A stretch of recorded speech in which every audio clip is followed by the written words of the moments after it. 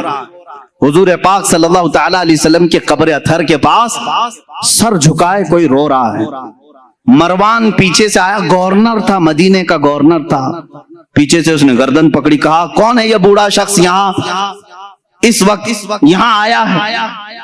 تو پلٹے بغیر جب انہوں نے آواز دی تو گھبرا گیا، پہچانی ہوئی آواز دکھ رہی، وہ کھڑے ہو گئے تو وہ ڈر گیا، کیونکہ حضرت ابو ایوب انصاری تھے، میزبان رسول تھے۔ اب انہوں نے جو جملہ کہا وہی ہمارا عقیدہ ہے۔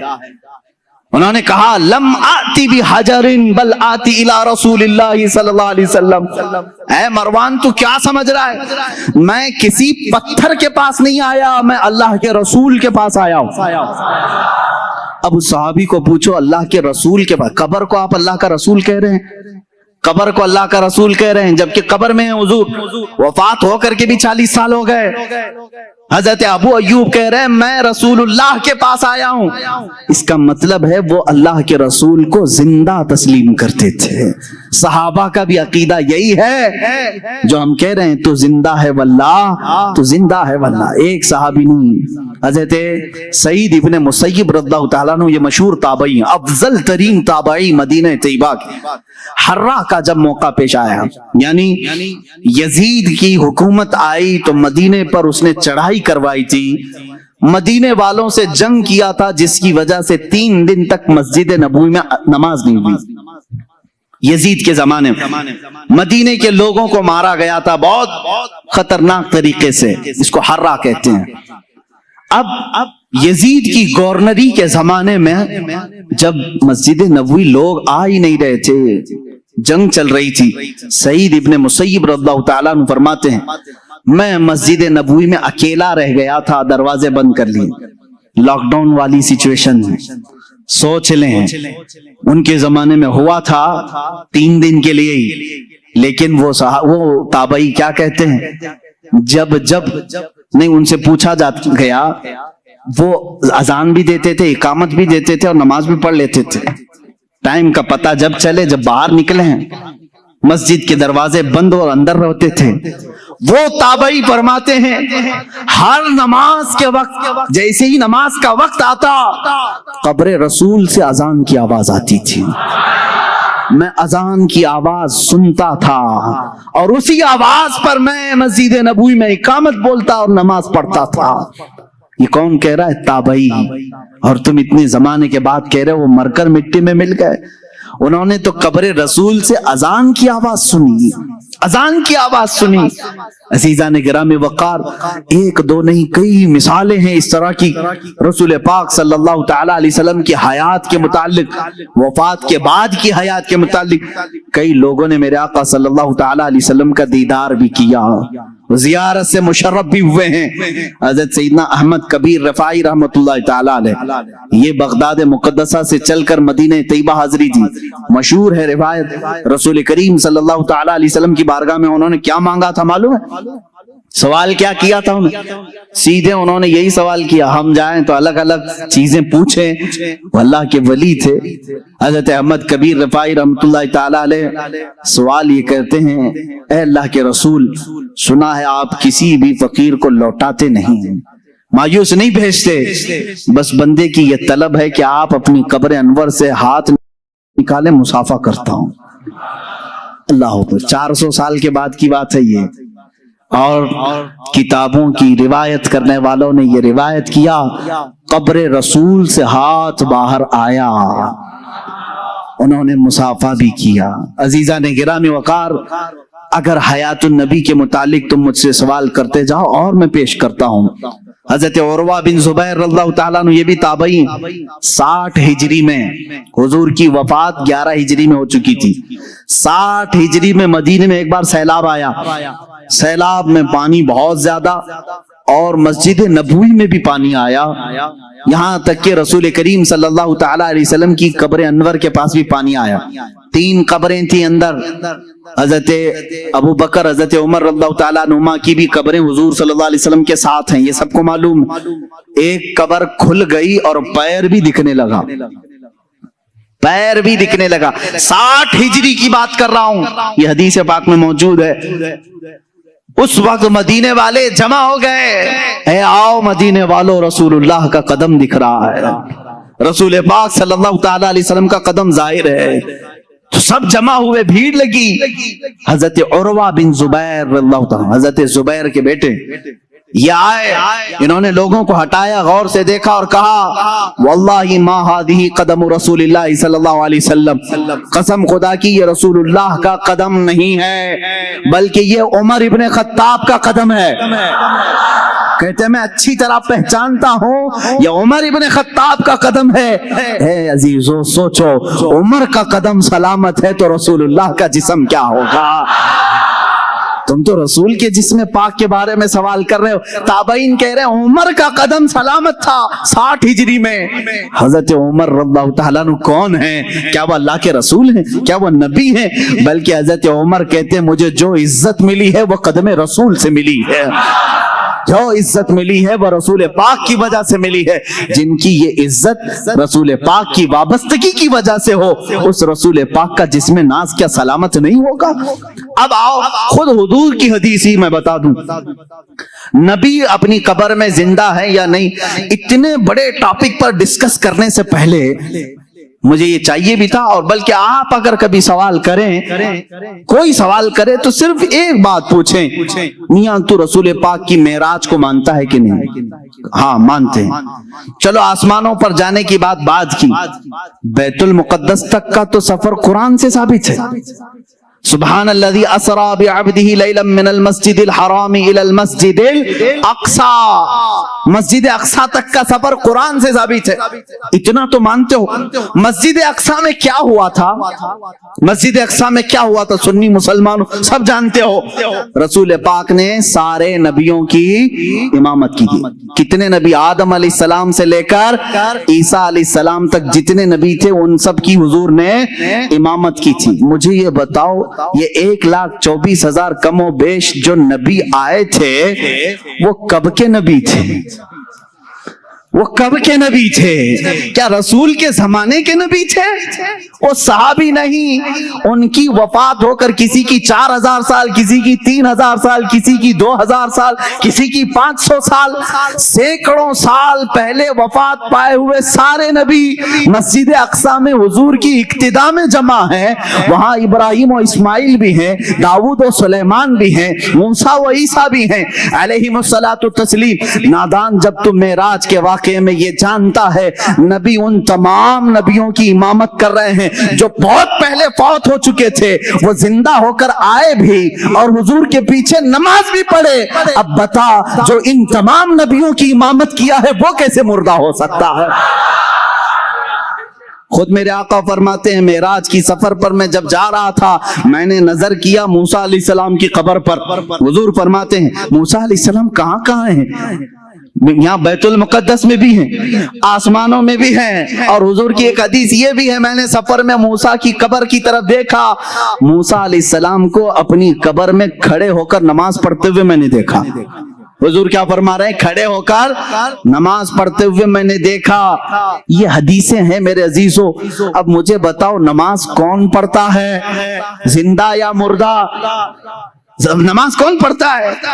ارے مردہ ہو تو اس کی پڑھی جاتی ہے اور زندہ اپنی پڑھ رہا ہوتا ہے. اور اللہ کے نبی فرما رہے ہیں موسیٰ علیہ السلام کو میں نے قبر میں نماز پڑھتے ہوئے دیکھا. جب موسیٰ اپنی قبر میں نماز پڑھنے کے لیے زندہ ہے, میرا عقیدہ یہ ہے تو زندہ ہے واللہ, تو زندہ ہے واللہ. میری چشم عالم سے چھپ جانے والے رسول کریم صلی اللہ تعالی علیہ وسلم کی حیات طیبہ کے لیے بہت ساری دلیلیں ہیں, خود احادیث سے ثابت ہے. دوسرے نبیوں کی جب زندگی ثابت ہے تو رسول کی زندگی بھی تمہیں ماننی پڑے گی. آؤ اب صحابہ کا ہی عقیدہ سب سے بہترین عقیدہ ہے نا, سب سے بہترین عقیدہ. ماں عائشہ صدیقہ اللہ تعالیٰ عنہا کا عقیدہ پوچھتے ہیں, آپ کا عقیدہ کیا ہے رسول کے متعلق؟ سنیں. جب رسول کریم صلی اللہ تعالی علیہ وسلم وفات پا گئے, حضور پاک صلی اللہ تعالی علیہ وسلم کی وفات ہوئی, آپ کا دفن, آپ کی تدفین کہاں ہوئی؟ وہ حجرہ عائشہ ہے. حضرت عائشہ صدیقہ کا وہ مکان تھا, اسی میں وہ آرام فرماتی تھی. حضرت عائشہ کے حجرے میں حضور کی تدفین ہوئی, سب کو معلوم ہے. حضرت عائشہ صدیقہ کے پاس ہی چابی رہتی تھی. حضرت عائشہ کمرہ کھولتی تھیں, کمرے کے اندر جاتی تھیں, صفائی کرتی تھیں. چند سالوں کے بعد حضرت ابو بکر صدیق کا وصال ہوا. حضرت ابو بکر صدیق بھی کہاں دفن ہوئے؟ رسول پاک صلی اللہ علیہ وسلم. ان کی بھی تدفین کا انداز بھی یہ ہے, انہوں نے وصیت کی تھی میرا جنازہ حجرے کے سامنے رکھ دینا, اگر رسول سے اجازت ملے تو دفن کرنا. 2.5 سال کے بعد وفات ہوئی, حضور کی وفات کے 2.5 سال کے بعد. کوئی صحابی یہ نہیں پوچھ رہا حضرت ابو بکر سے اجازت ہم کیسے لیں گے, وہ تو قبر میں ہے, کسی نے پوچھا نہیں. حضرت ابو بکر نے وصیت کی, سب نے کہا ہاں پوچھ لیں گے. اس کا مطلب ہے ان کا عقیدہ تھا رسول. دیکھو میرے عزیزو, اور ہوا بھی ہے کہ ان کی قبر کو حضور کے پہلو میں رکھا گیا. حضرت عائشہ کے کون ہیں؟ حضرت ابو بکر والد ہیں نا. حضرت ابو بکر صدیق حضرت عائشہ کے باپ ہیں, والد ہیں. اور حضور صلی اللہ علیہ وسلم ان کے کیا ہیں؟ شوہر ہیں. حضور حضرت عائشہ کے کیا ہیں؟ شوہر ہیں. دونوں بھی محرم ہیں, دونوں محرم ہیں. حضرت عائشہ صدیقہ فرماتی جب حضرت عمر دفن ہوئے تو اب وہ اس حجرے میں جانا بند کر دیتی, اب صفائی کے لیے نہیں جاتی تھی.